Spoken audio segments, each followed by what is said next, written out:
欢迎来到 Super ELS Station。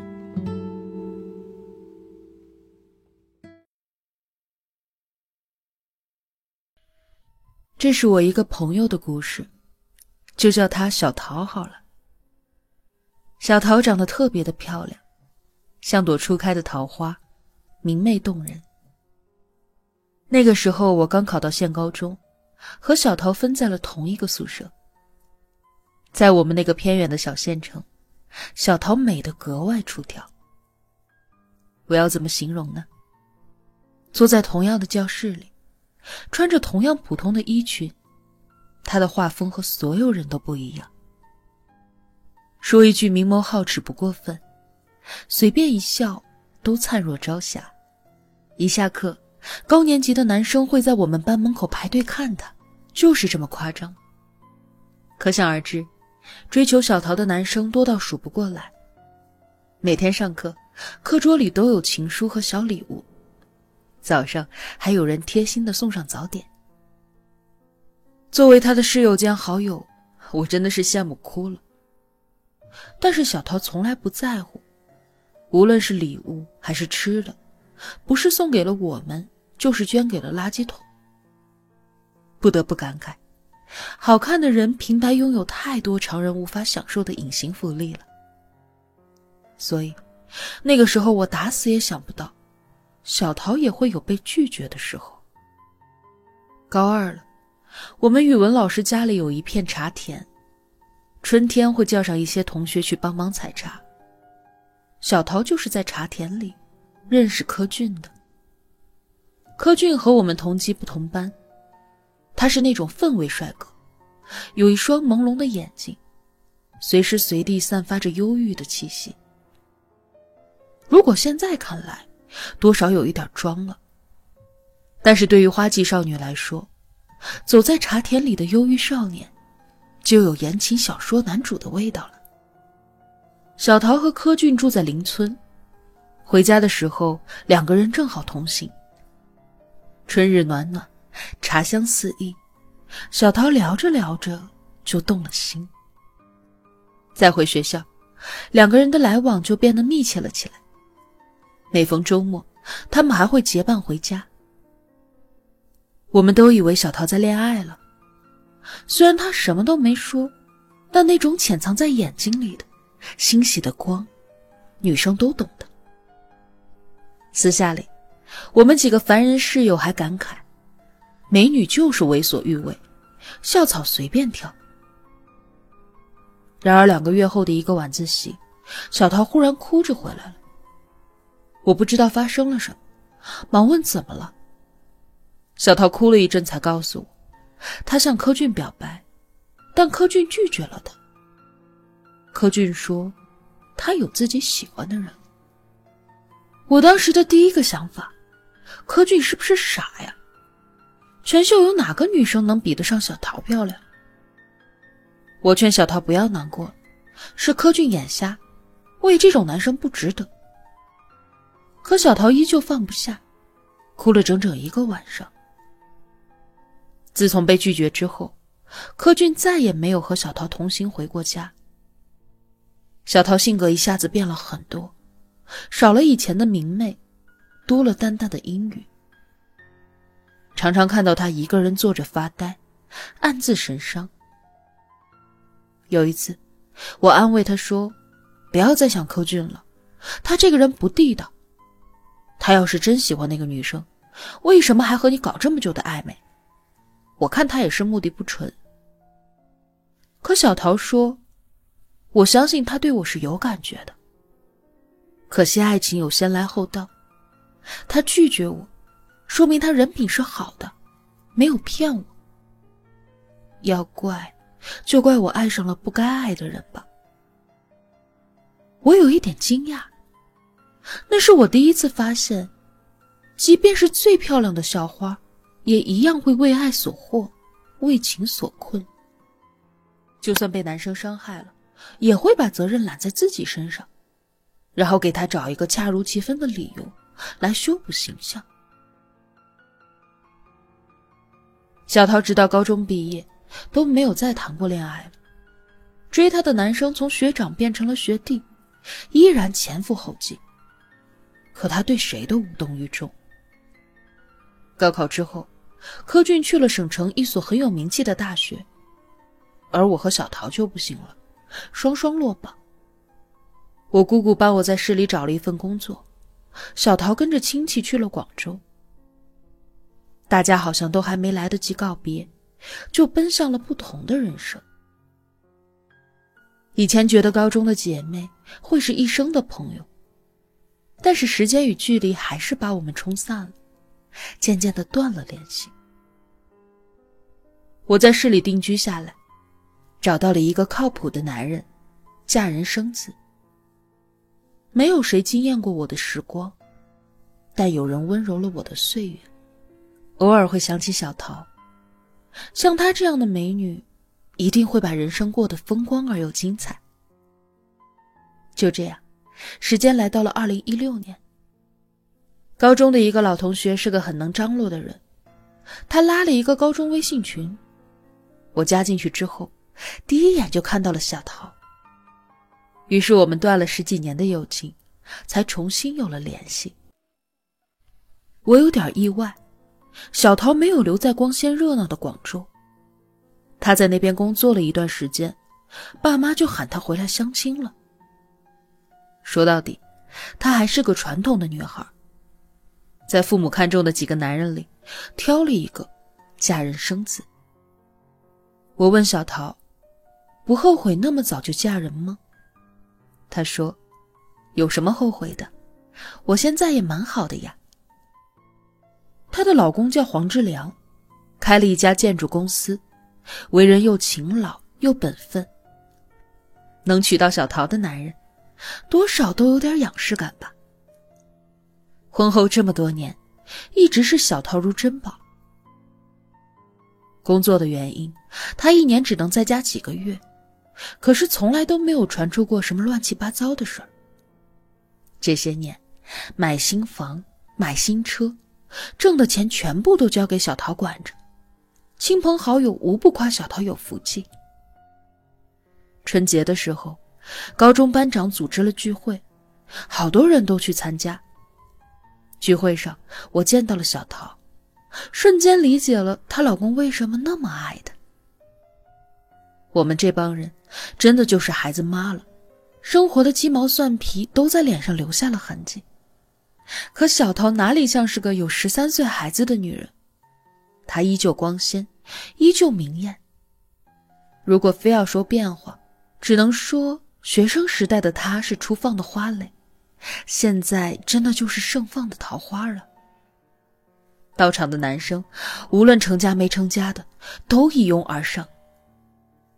然而，当我们都在为小桃赞叹的时候，她却在心里暗暗地惊讶着，因为她又见到了这辈子的克星。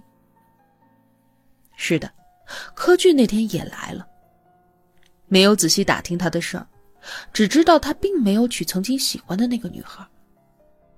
大学毕业之后，结婚又离婚，有一个儿子，跟了前妻，如今在做建材生意，好像还不错。他还是瘦瘦的，不爱笑，眼睛里有了年纪，但依然还保留着一些当年那种淡淡的忧郁。说实话，少年时代我会为这样的气质动心，可是现在就真的无感了，会觉得踏踏实实过日子的男人更有安全感。可惜小桃不是我，因为不止男人心里有白月光，女人一样会有初恋滤镜。当时我只顾着和小桃热烈的叙旧，完全都没有察觉到他对柯俊沾连不断的眼神。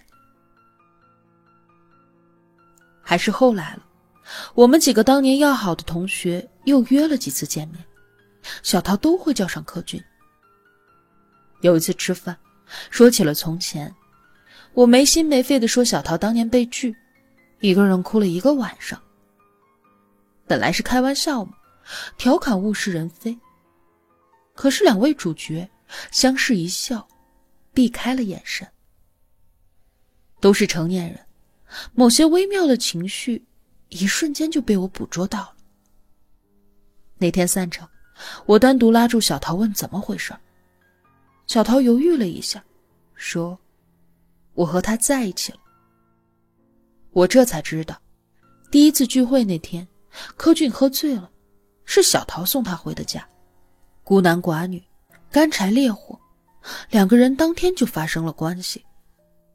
我脱口而出，你疯了，他离婚了，你可是有老公儿子呢，你别忘了自己的身份，你玩不起的。小桃咬了咬嘴唇说，我的身份就是个女人。要怎么定义幸福呢？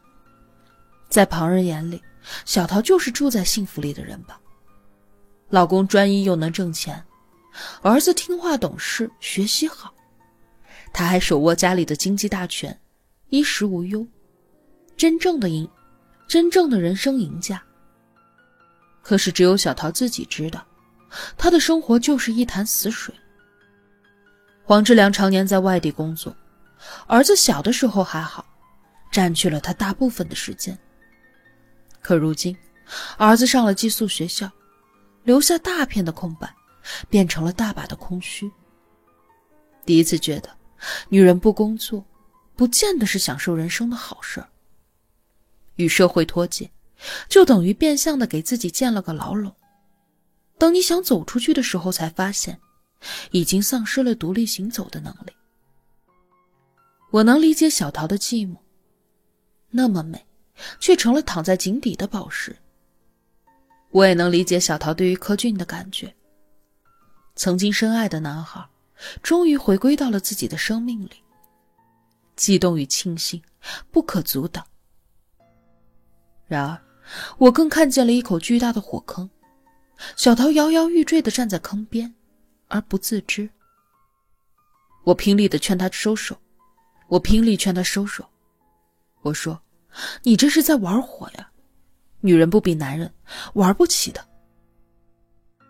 但是，有些事情一旦发生就很难停下来了，因为爱情这东西太甜，特别是对寂寞的女人，有着致命的引力。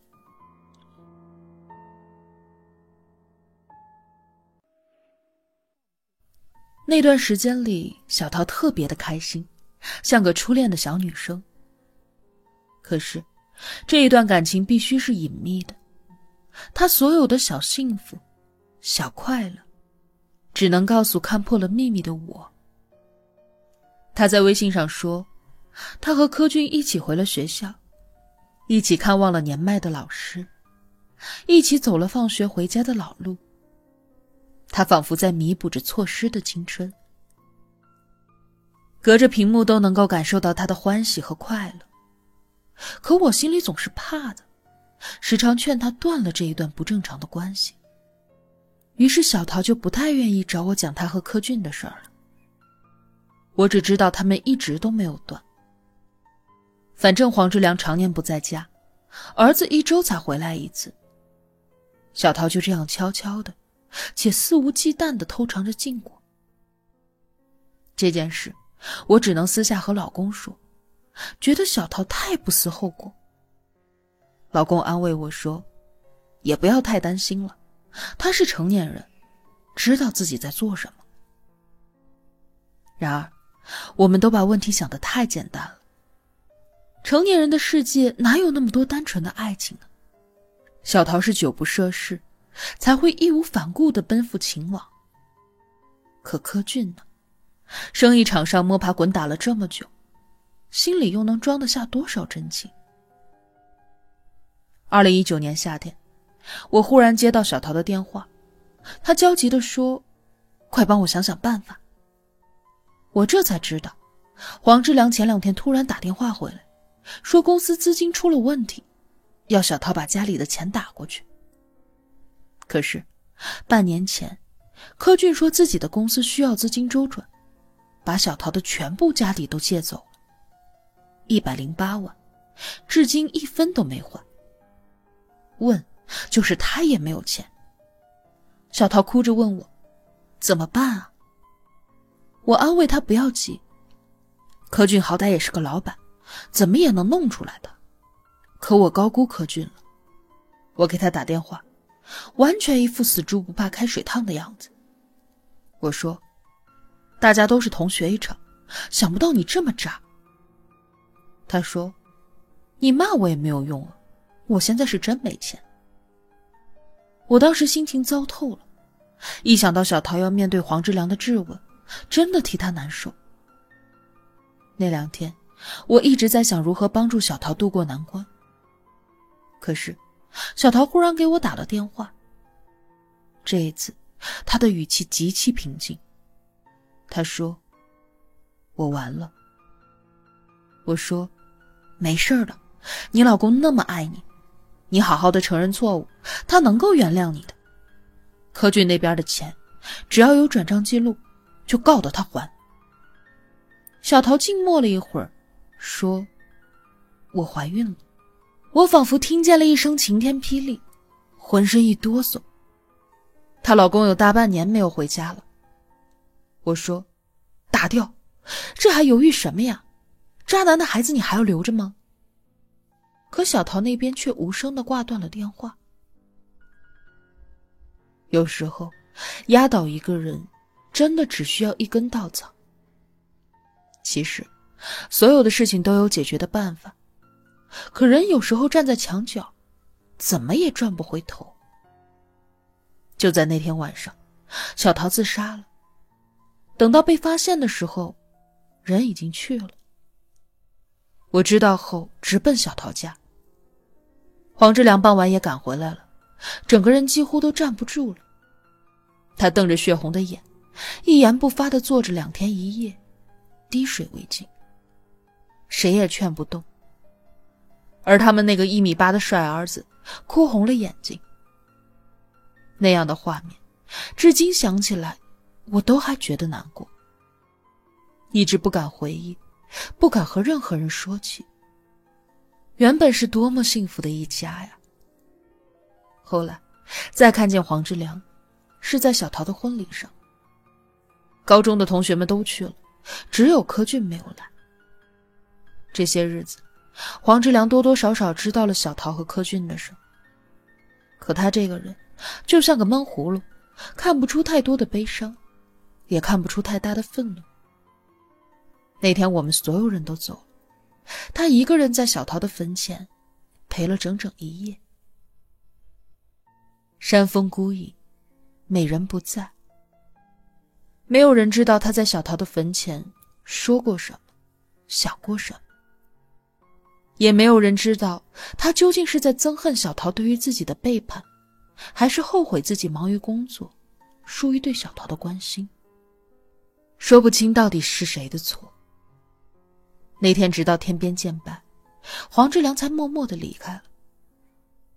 他一个人回到家，然后开车去了柯俊的公司。等到柯俊来上班的时候，他走过去拉开车门，柯俊就这样没了。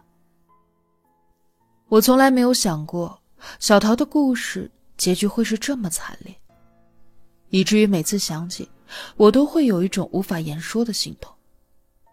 小桃是错了，可我又可怜她，可怜她这一生就这么背着骂名结束了。如此光鲜的开场，却活成了一个污点，供人嘲笑。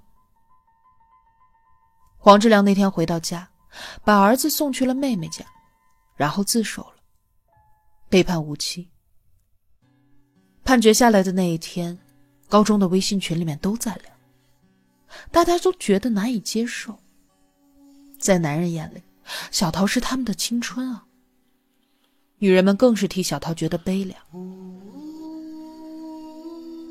不久就是小桃的忌日了，我来讲出这个故事是想纪念她，也是想提醒女孩子要多爱自己，不要轻易一往情深。爱要有尺度，有下限，有理智，还有永远不要去触碰婚外情。